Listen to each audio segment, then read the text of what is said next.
Olá, sétimo A. Na aula dessa semana, nós iremos fazer a continuação dos assuntos abordados na aula da semana passada. Na semana passada, nós estudamos sobre como os povos europeus chegaram na América.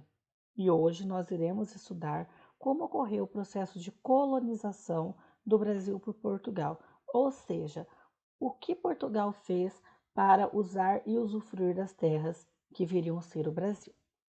Bom, primeiro a gente tem que relembrar alguns pontos importantes, né?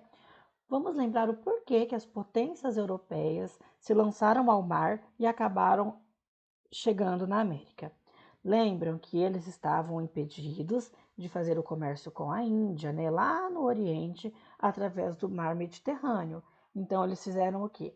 Acharam uma nova rota, né, atravessando o continente africano, a rota de Vasco da Gama. Só que eles acharam aquela rota bastante complicada por conta do oceano, que tinha bastante chuvas e tempestades, principalmente no sul da África, né, no Cabo das Tormentas, que depois foi batizado de Cabo da Boa Esperança.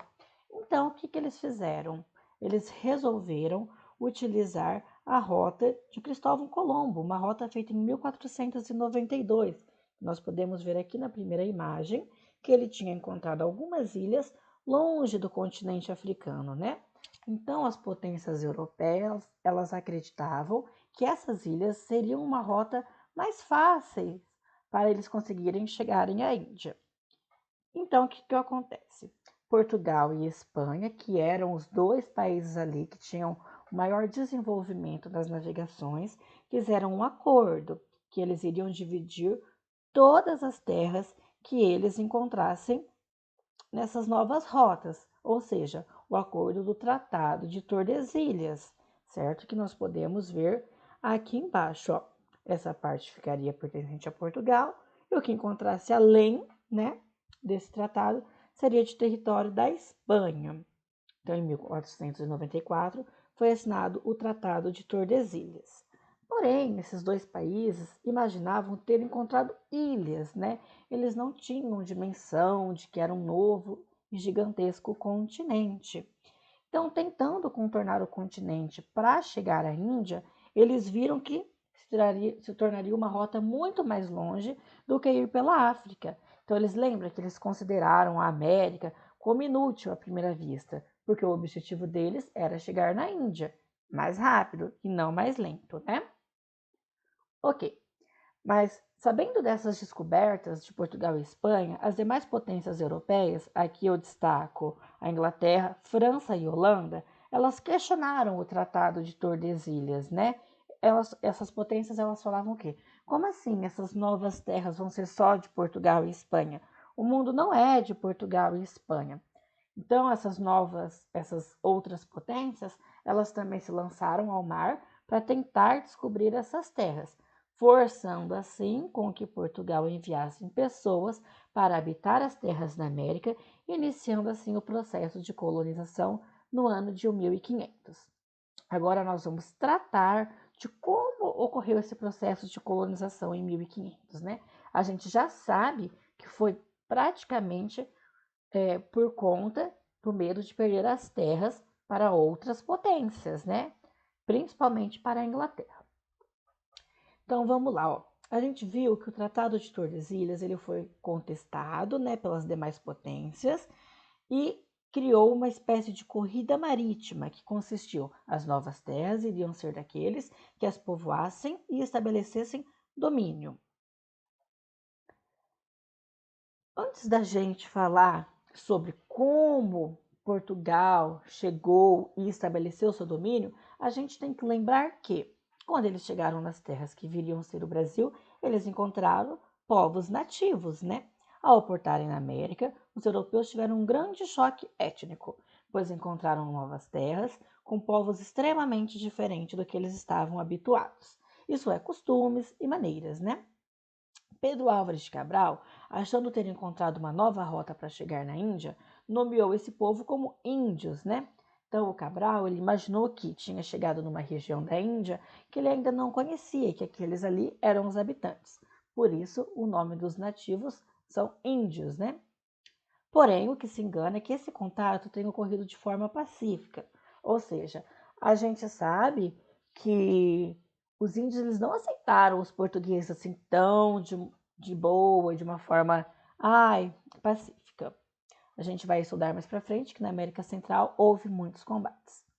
Fato interessante é a carta de Pero Vaz de Caminha ao rei português, Dom Manuel, que ele contava sobre esses novos povos, paisagens e os costumes, né, nessa nova terra, incluindo o espanto pelos povos tomarem muitos banhos, né, que eles acreditavam, os europeus, que a sujeira era uma camada de proteção para a pele.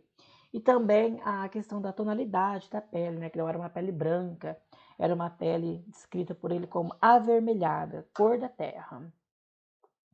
Ok, então eles fizeram esse contato com os povos nativos, né? E com medo da Inglaterra invadir suas terras, Portugal iniciou um lento, perdão pelo erro ali, processo de colonização das terras a partir de 1500. O primeiro estágio, que vai de 1500 a 1532, teve como característica a busca por algo lucrativo para Portugal na América, sendo o produto, né, que eles encontraram a madeira do pau-brasil, que é essa primeira imagem aqui, que era utilizada para fazer uma tinta vermelha utilizada na roupa dos nobres europeus.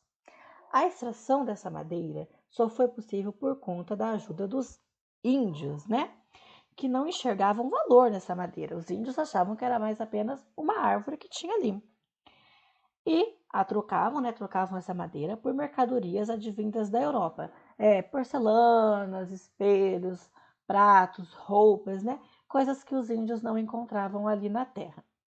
Esse processo de troca de mercadorias, né, entre culturas diferentes, a madeira dos índios com os produtos da Europa, recebe o nome de escambo, ou seja, uma troca que não tinha intermédio de dinheiro. Aqui na segunda imagem a gente consegue ver um esboço dos próprios índios cortando a madeira do pau-brasil, né? Ou seja, a gente tem que lembrar que os índios eles ajudaram, mas não porque eles estavam entregando de graça, tinha ali a troca por outras mercadorias, né?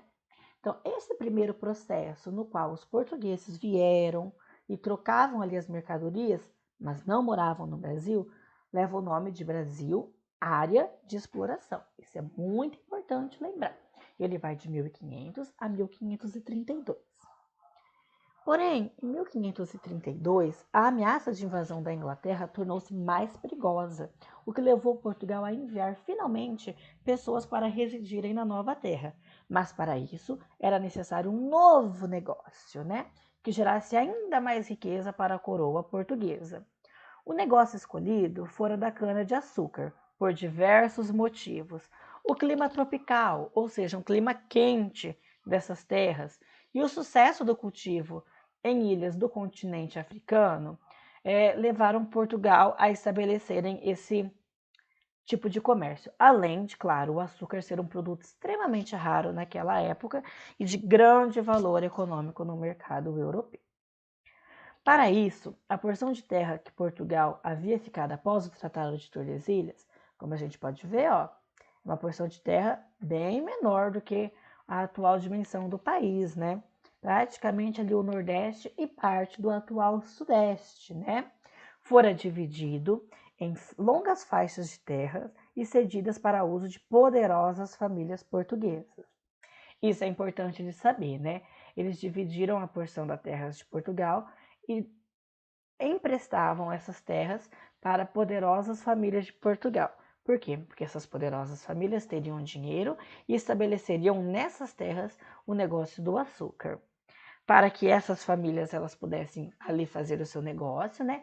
E pagar uma espécie de aluguel para os reis de Portugal. Lembrando que se essas famílias não pagassem essa espécie de aluguel, eles teriam essas terras tomadas, né? E seria repassada para uma nova família.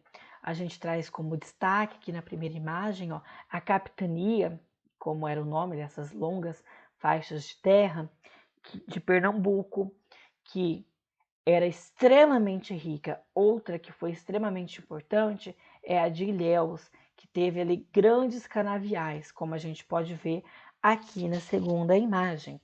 Ou seja, a primeira economia do Brasil colonial, que começou em 1532, é a economia da cana-de-açúcar, uma vez que a economia do pau-brasil foi na época da área de exploração, quando os portugueses ainda não moravam no Brasil.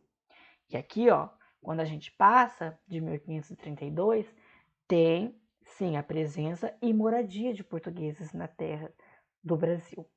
Bom, alunos, espero que vocês tenham entendido. Estou aberto para as dúvidas e questionamentos de vocês. Até a próxima aula.